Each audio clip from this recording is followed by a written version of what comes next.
celui qui aurait un découragement dans sa vie, qui aurait été touché dans sa vie rapport aux événements qui s'est passé.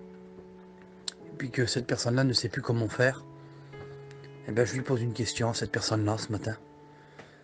C'est Dieu est là, et puis qu'est-ce qu'il lui faut à lui pour qu'il répare ton cœur qui est brisé?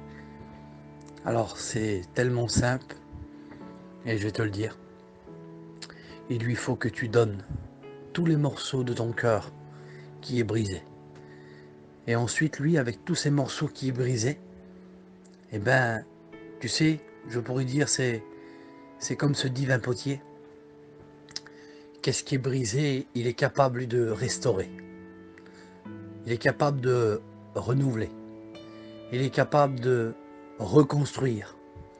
Tu sais, une maison, quand elle est cassée, quand une maison a appris quelque chose dans sa vie, qu'elle a été brûlée ou qu'elle a été cassée, qu'elle a été fissurée, qu'elle a vieilli, qu'elle a été abandonnée, qu'elle est en ruine, il y a quelque chose qui reste à vie sur une maison.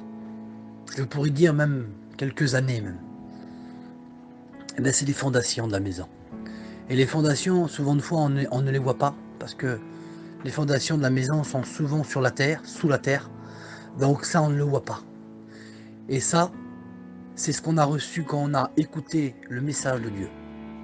Quand on a compris le message de Dieu. Quand on s'est converti à Dieu. Et ça se ne voit pas. C'est à l'intérieur de notre cœur. Malgré qu'on est déchiré, malgré qu'on est en miettes, malgré qu'on est brisé dans notre cœur. Eh bien, ces fondations qui sont cachées, tout simplement, ça reste.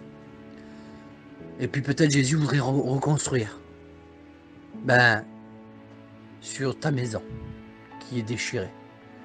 Sur ton cœur qui est brisé.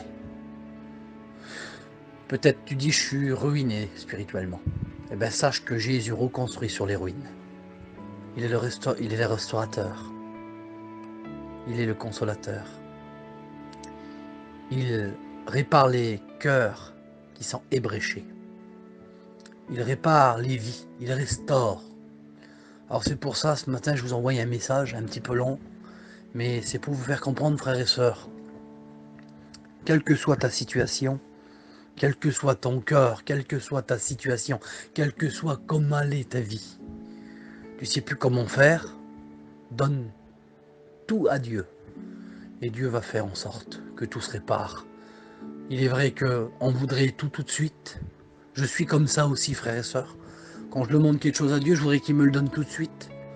C'est comme un petit, vous savez, des fois j'ai mon petit qui me demande quelque chose, et puis il va me demander, mon père donne-moi ça, mon père donne-moi ça, et puis je lui donne pas tout de suite. Mais tellement qu'il me range, et ben au bout de quelques jours qu'il va me ranger, ben je vais lui donner, ou je vais l'emmener dans l'endroit où il veut. Et puis je vais y acheter, ou je vais faire quelque chose, parce que je sais qu'il me le demande. Tellement qu'il me range, je vais y faire. Alors ne cessons pas à demander tous les matins ce que vous avez besoin. Ce que vous avez besoin dans votre cœur. Ce que vous avez besoin, Dieu va vous le donner. Dieu va guérir, Dieu va soigner, Dieu va panser vos plaies. Que Dieu vous bénisse.